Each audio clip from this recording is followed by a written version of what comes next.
The island of Lanzarote, which extends over an area of 807 square kilometers, is of volcanic origin.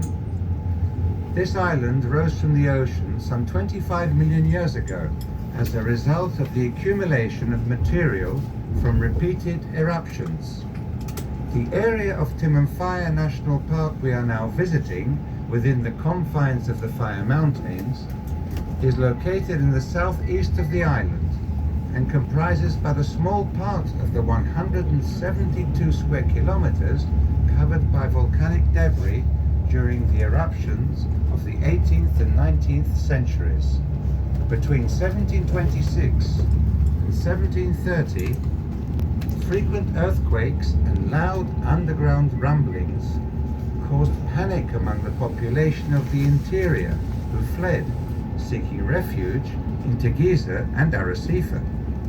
The eruption took place towards the end of the summer of 1730, on the evening of the 1st of September. The events that then occurred were recorded in the manuscripts of an exceptional witness, the priest of Yaitse, Don Andres Lorenzo Corbello, who wrote, "Between 9 and 10 o'clock in the evening, the earth suddenly opened near Timanfaya, 2 leagues from Yaitse. During the first night, an enormous mountain arose out of the heart of the earth. The flames, which came out of its apex, went on burning for 19 days. This signaled the beginning of the most important period of volcanic activity in the history of the Canary Islands. It lasted for 6 years, with phases of varying intensity, during which streams of molten lava registering 800 degrees centigrade and enormous showers of ashes destroyed every last of life."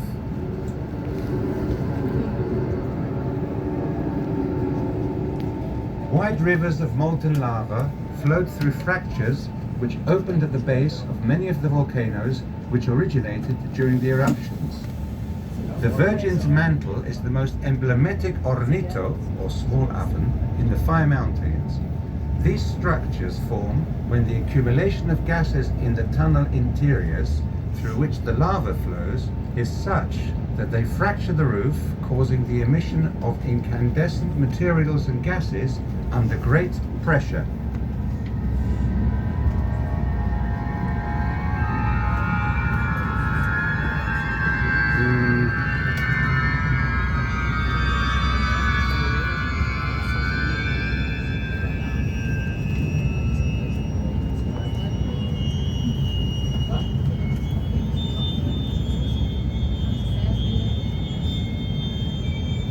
What do you think, sis? What do you think? It's Gnarly. pretty spectacular. We ain't scared. Gnarly.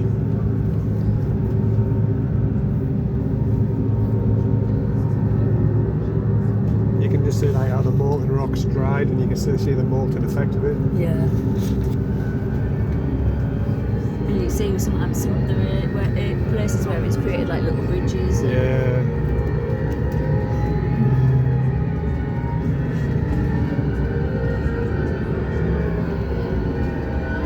I'm recording this. I don't know how interesting it's going to be for anybody to watch, but that's what I do.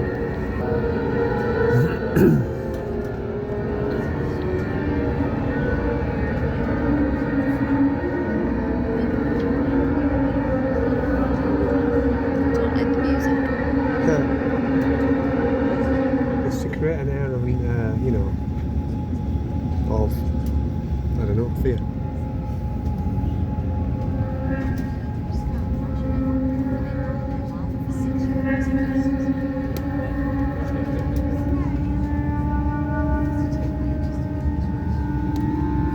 So much lava, eh? So high up as well.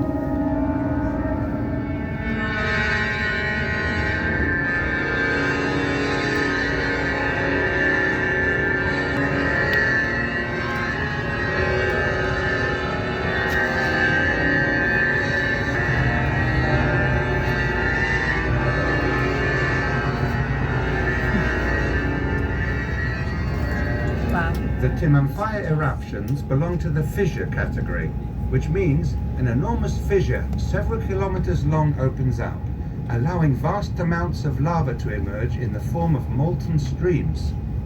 This lava fills up depressions in the ground, leveling out the terrain to leave an almost horizontal surface.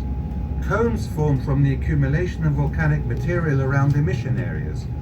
Lava flows dominate the landscape, despite the sight of large amounts of cones and numerous eruption exits. An endless amount of lava tongues sprouts from craters which join up, intermingling with each other to form an immense sea of lava, which occupies an entire quarter of the central part of the island.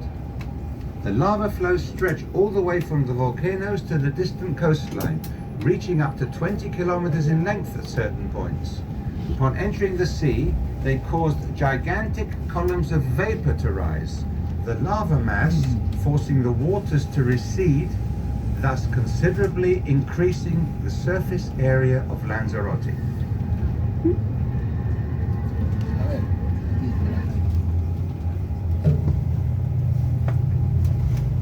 Crazy.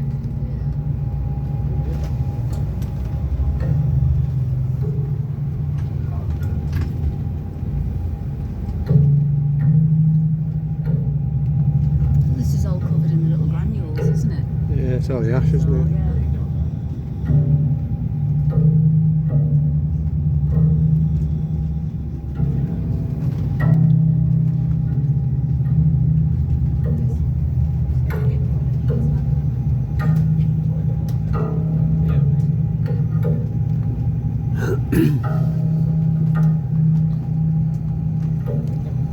Oh yeah, that's massive.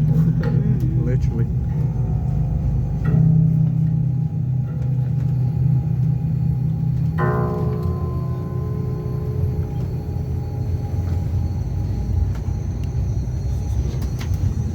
Whenever people believed that the fires in the volcanoes were dying out, new fissures opened up and the eruptions regained their former intensity.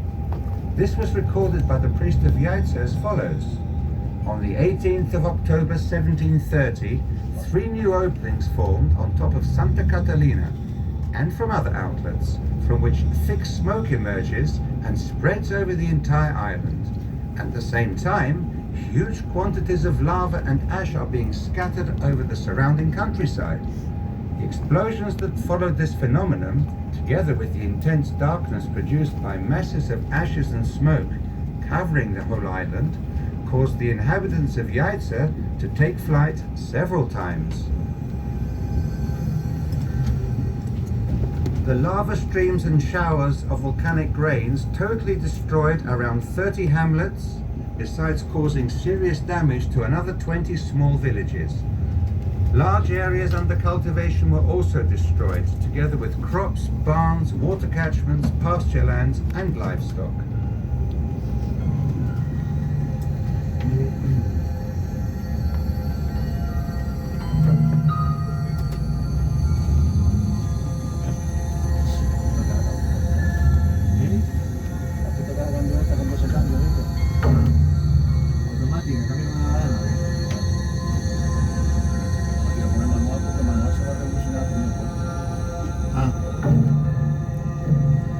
It's like navigating the back streets of Richmond in a truck, this.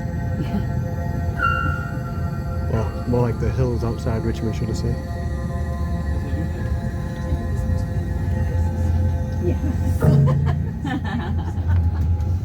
The inhabitants of the affected area were gradually losing hope until they finally left, moving to other parts of the island or even further afield.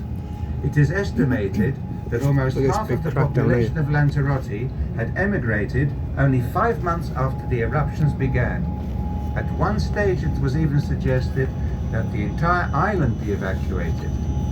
This part of the island, which consisted of small, isolated and thinly populated hamlets extending over the entire region, suffered complete devastation.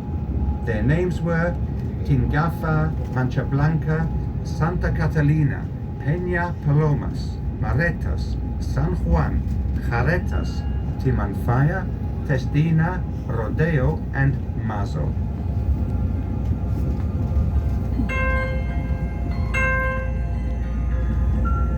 Oh, quite high. Look at the Yeah. clouds.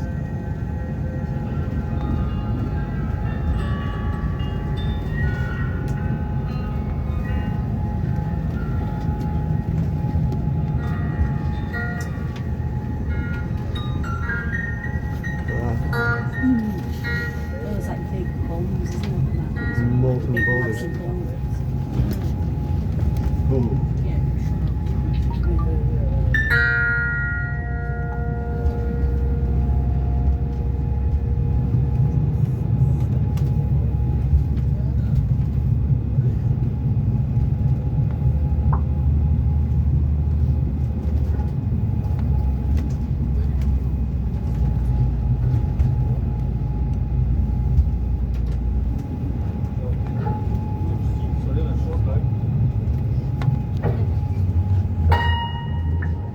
Completely different to the volcano wall.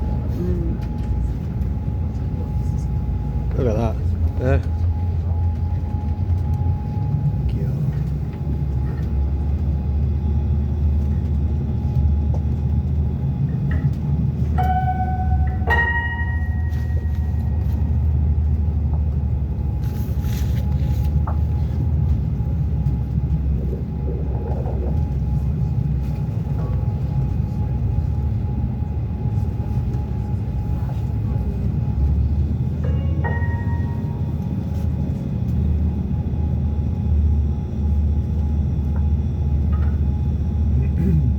That looks like the edge of the crater up there. Yeah, it does.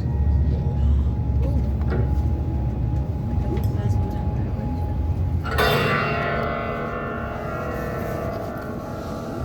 God. Cool. there. Sorry. You alright?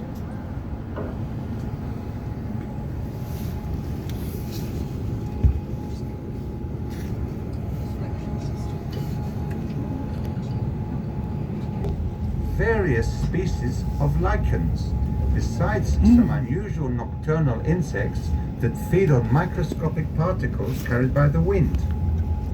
These are principally beetles and crickets, which may be similar to the pioneer creatures which made their home on the island when Lanzarote emerged from the sea millions of years ago.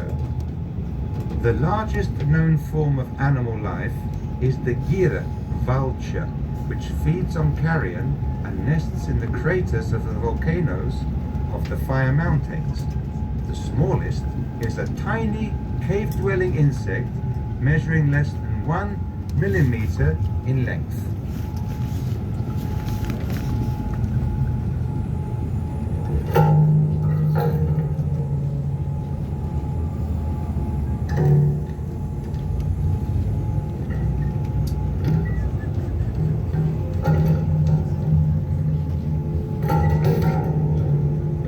Oh yeah.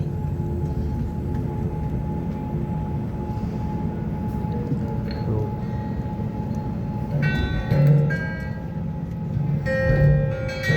It's weird how it's layered up, isn't it? Can you see? Kind of cool. It's cool how it's all like layered up. Like different colours. Oh wow.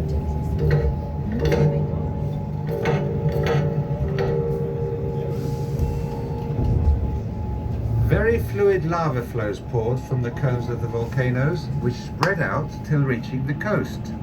Some of the immense streams of molten lava flowed through subterranean channels, allowing us to see the red and black colors of the lava. Petrified stalactites and stalagmites stand as mute witnesses to the burning flows of lava.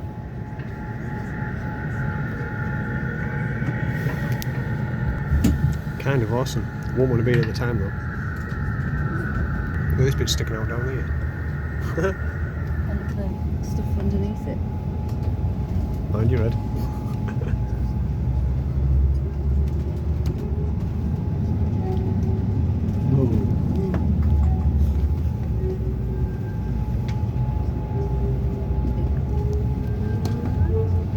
This is more thought it'd be, to be fair. More what, autumn? Just it's a wonder to the eyes, isn't it? Yeah. It makes you feel very, very small when you're at the mercy of like the planet and what it could do to you. We're very lucky at the minute, aren't we, in our era?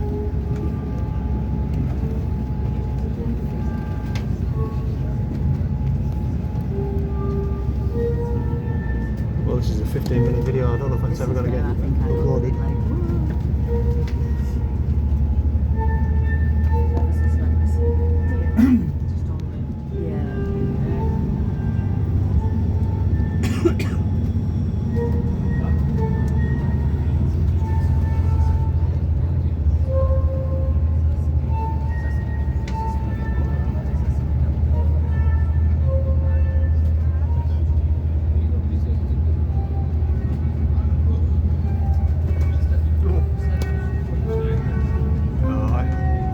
Pinch perfect.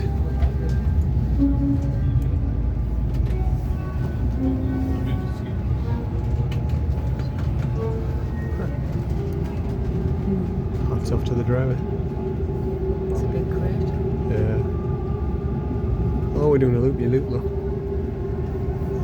Yeah, God, yeah, we are inside a massive one, aren't we?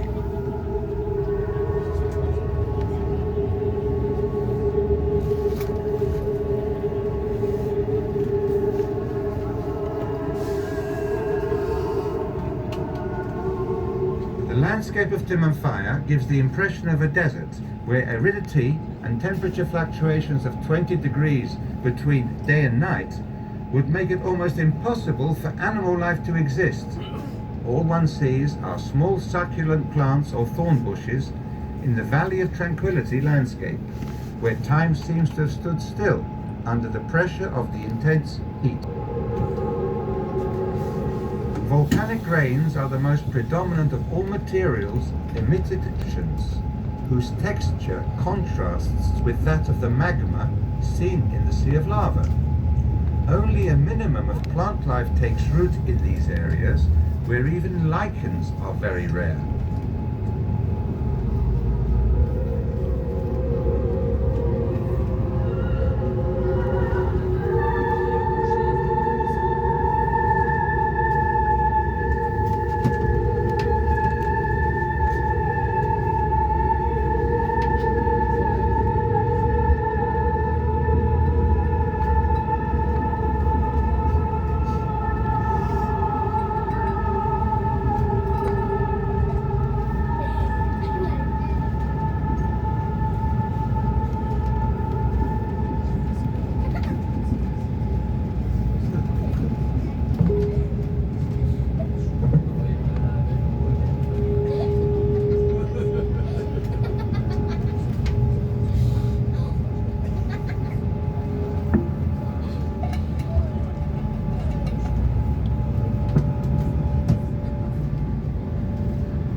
The volcanoes which form Timanfaya National Park were formed during powerful eruptions of basaltic magma.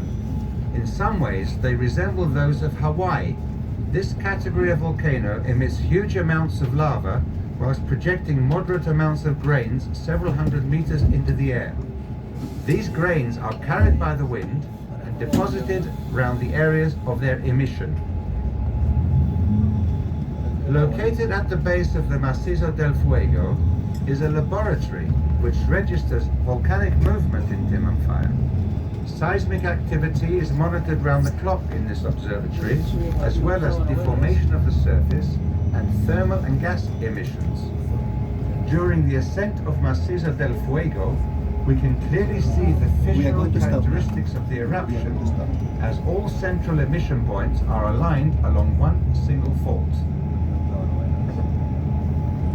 When the eruptions finally ceased, the projected materials cooled down, but emissions of gas continued for a long period of time. This caused the differing phenomena to the outer appearance of emitted materials, resulting in the great kaleidoscope of colors we are now able to observe.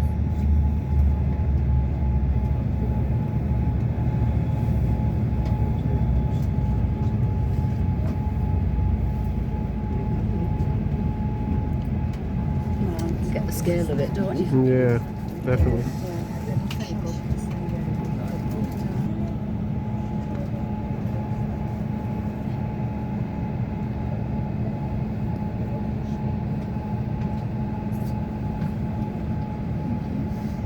Feels down a little bit for a sec. Sorry.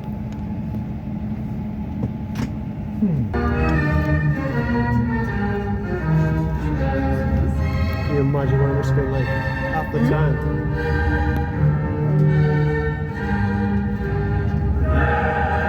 You wouldn't want to hang about, would you? You'd like next island, see it. This is a bit where I got scared. I'm not even looking.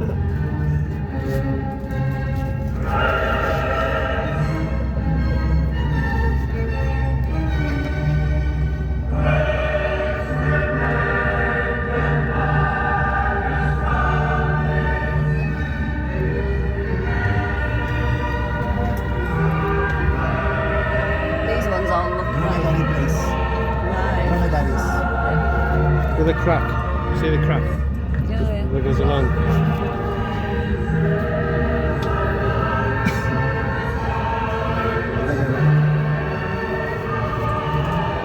We are going to start now. Yes. Cool. This is where I had a little The meltdown Macizo when we del came first. Fuego, at which we now find ourselves, was the epicenter of the eruptions and is 525 meters high at its summit. This volcano was covered with slag and ashes from the 18th century eruptions, but at its crest one notices that the surface of the older section is not completely covered up by the more recent lava. Such areas are known as islotes, islets, and are home to much plant and animal life which survived the volcanic catastrophe, gradually expanding into the newly created substratas with the true eagerness of the colonizer. You got the true This scope of complex it when you're structure was created after emissions shot out from dozens of different openings along its length. Eruptive fissures opened at the base of the volcanic massif, through which numerous streams of molten lava flow. From the epicenter of the fault, volcanoes of great sculptured beauty extend eastwards and westwards, such as the Corazoncillo, considered one of the most spectacular examples of the entire Timanfaya area. As we see, it consists of a ring-shaped cone with a single central crater more than 500 meters in diameter and 170 Crazy. meters in depth. The floor of the crater is 100 meters deeper than the external base of the structure. That one over there. Yeah. Don't see the road, I told you.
solitude and tranquility of these chaotic mountains, posing craters and deep calderas, is absolute by day.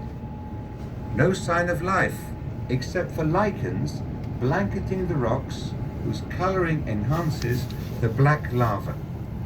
This changes at night, when millions of insects scramble among the rocks, hunting for food in the form of organic matter transported by the wind.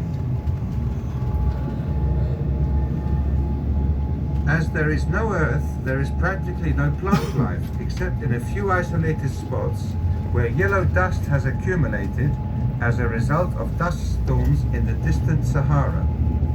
These occasionally cloud the atmosphere above Timanfaya, showering particles on the ground, creating a layer of dust of up to 2 kilos a square meter.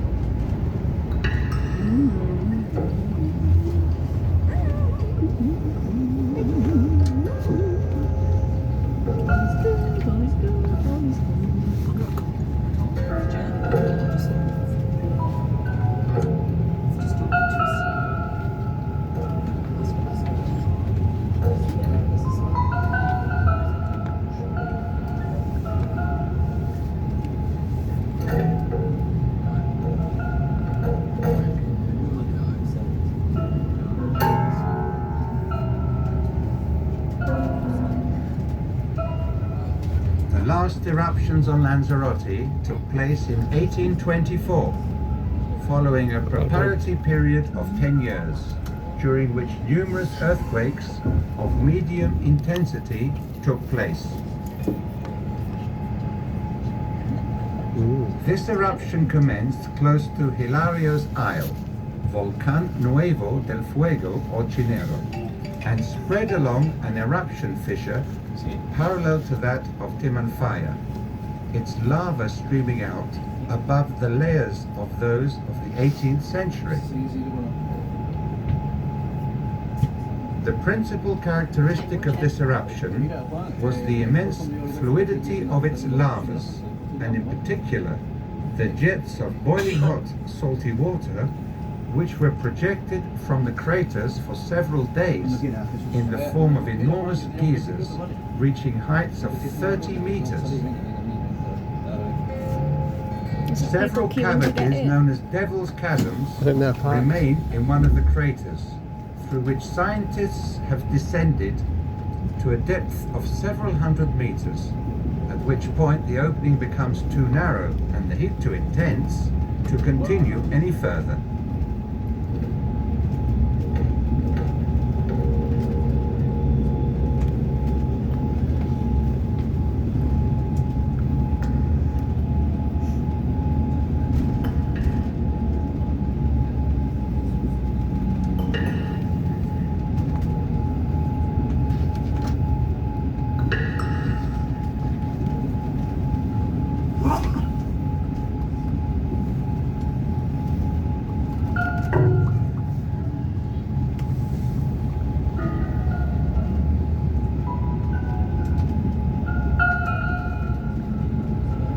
¿Qué pasó al final con lo del convenio? ¿Se firmó o no se firmó?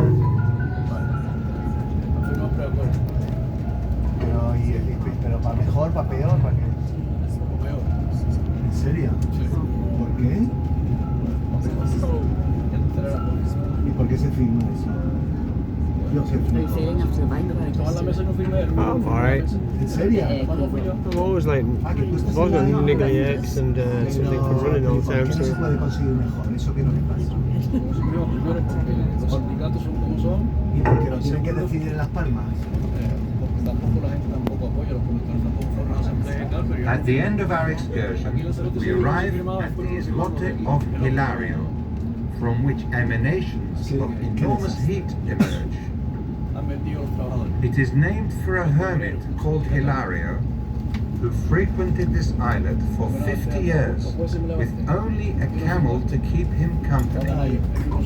According to legend, Hilario planted a fig tree in this spot, which although taking root, never bore fruit, as the flower could not blossom due to the intense heat of the flames. Ya, pero es que si es que nunca hubo nada, ese es el problema. Y eso lo consiguió ella y todos los empresarios que lo que hacen es dividir. Dividir y vencerás.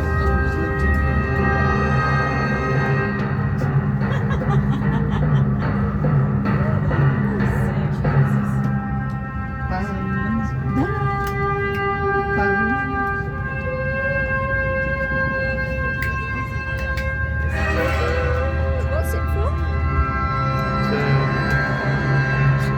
2001: A Space Odyssey, I think.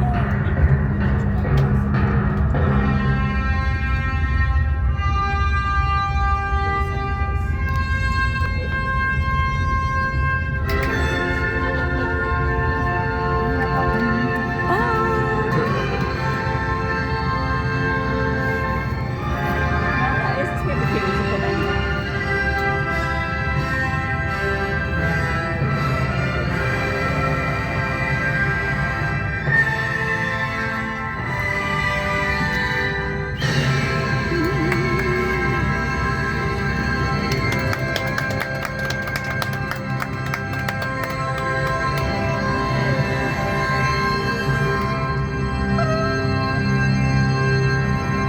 That was pretty cool. Okay. We have finished the fantastic and unique to between the volcanoes and the craters. The route of the volcano. When it finished, many people ask me, it's a normal question, if it's possible to repeat the eruptions and when it's going to be the next eruption. Many volcanologists used to come together to control the seismic activities. There are three, two are located at the north, one is inside of Los Amigos del Agua, the other one is at the Green Cave of Cueva de los Verdes, and the last one it's inside of the park. Jesús, por favor. And this and these people said that almost every days there are activity, there are movement, but it's a very low activity. And at the same time, these people say that there are many active volcanoes at the Canaries. One is El Teide volcano at the Tenerife Island, the highest point on Spain. At the La Palma Island, there were two important erupted periods. One took place in 1971. 1971,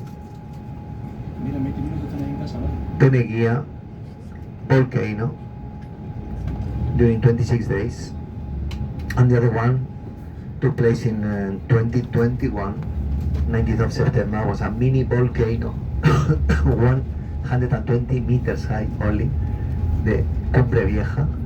During 85 days non-stop, the lavas from the volcano on the way to the sea destroyed more than 3,000 houses. Many kilometers of roads were sunburned, were destroyed, and many farmer lands were sunburned by the volcanic ashes as well. And the last one, the volcanoes and the craters, the fire mountains belong It is a cube. to the national.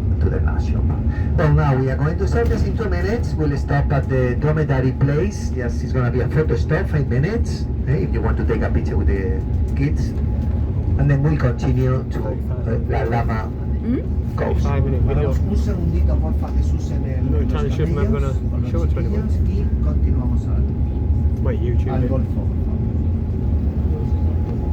That's great.